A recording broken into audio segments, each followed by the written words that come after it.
Hello, welcome back to Celebration Doomsday Day 4. This is a hard one to make. There's a lot to talk about, first of all. Second of all, this album is a 10. Let me start out with that. This album is an utter and complete one of the best albums I've ever heard.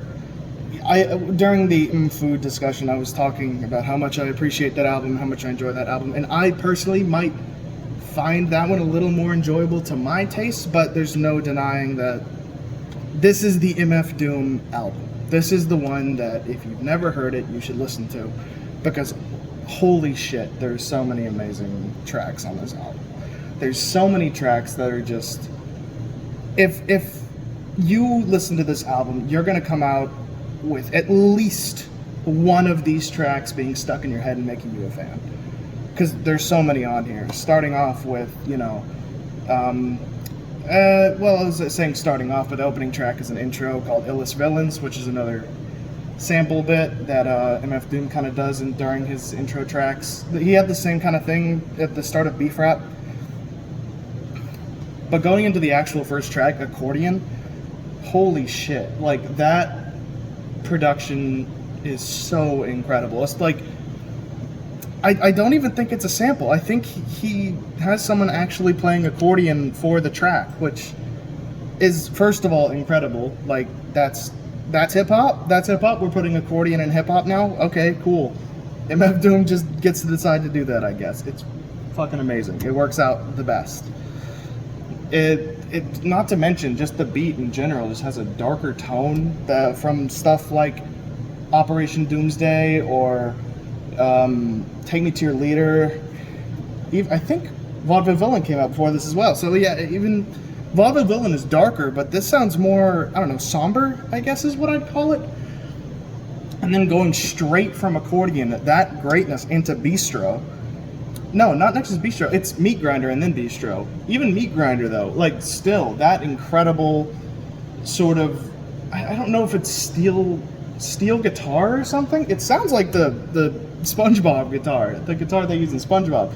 It works so well. It's this sort of, I don't know, this sort of insane sounding beat. Like, it's sort of like this person kind of, crumpled up in a ball and sort of, talking to themselves over something.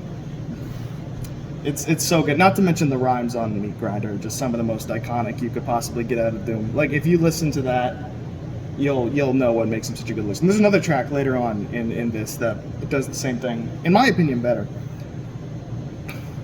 And just going down the list, you've got Raid, which, first of all, the piano on Raid, come on. Like, you listen to that, you will be moving to that piano. It's insane.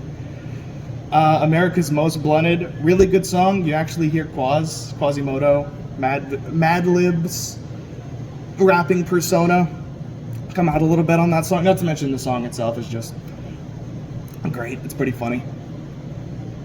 Sick Fit, Rainbows. With Rainbows, you have this sort of noir-esque production going on. It feels like a Dick Tracy. Oh, that's awesome. You love to see that.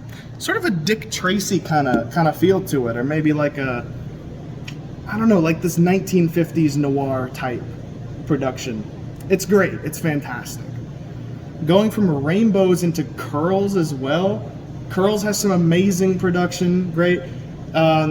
Also, Do Not Fire is incredible for an instrumental, maybe because of all the Street Fighter samples, and I'm a huge Street Fighter fan. So that's probably why, to be honest. I love that one. Money Folder is, of course, great. And then you have Shadows of Tomorrow, which, very menacing beat, first of all. The production is pretty crazy. But the standout part about that track is you hear Madlib mainly being the lyrical lead on it with his rap persona of Quasimodo. Really fun track, by the way. It's, if you can understand the lyrics, they're kind of confusing. You'll see what I mean if you ever listen to it. It's based, sounds like a riddle, is what I'm getting at. It just sounds like a riddle.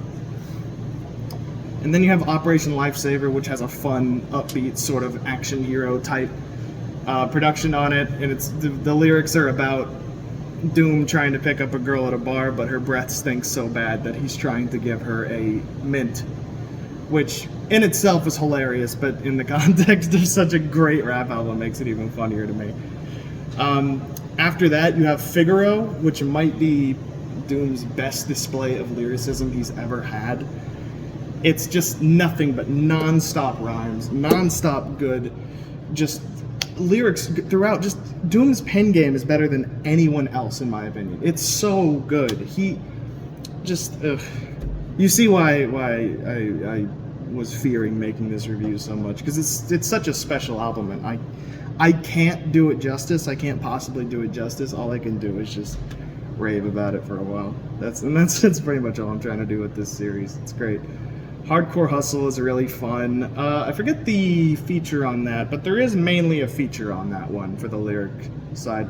Strange Ways is really great. That's the next track, because of the beautiful string samples in it. I don't know exactly what it's sampling from. I could probably find out, but I'm not going to. The string samples on that are so good and just make such a unique sound for it. It's not the first time hip-hop's ever, sampled strings before, but it's fantastic sounding.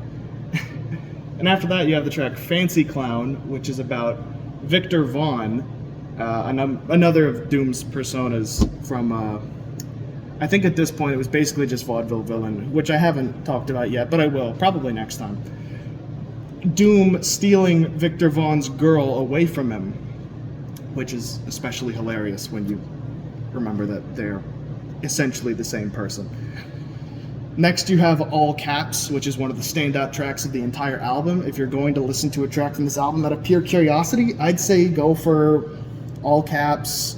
All Caps is a great choice for that. Either, if you're going to listen to a couple tracks from this album, by the way, I'd recommend Figaro, Strange Ways, All Caps, and Raid. And maybe, no, not Ransom Gateway. Those four are great choices if you're just at all curious about the album. Great Day is really fun. It's just this chill track about, it's got these nice little synth keyboard beats in it, and it's just a nice track. It's kind of an ironic, nice day sort of track. It's very fun.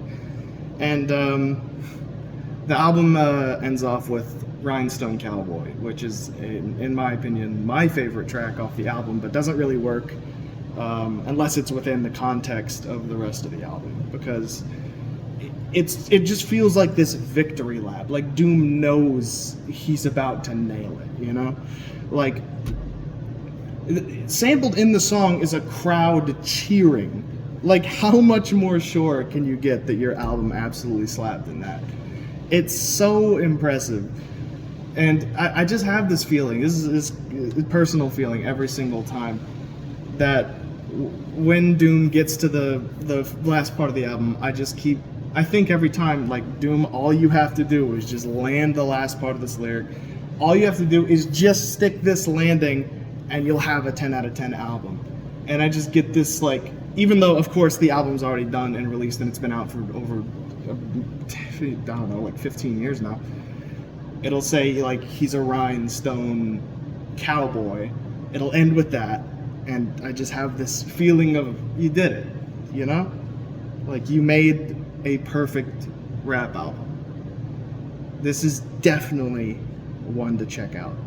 This is definitely one to look at if you're at all curious about Doom's discography, or even just planning on getting to hip-hop in general. I'd say this is a great entry point for that, just from how much it blends styles, how much it blends genres.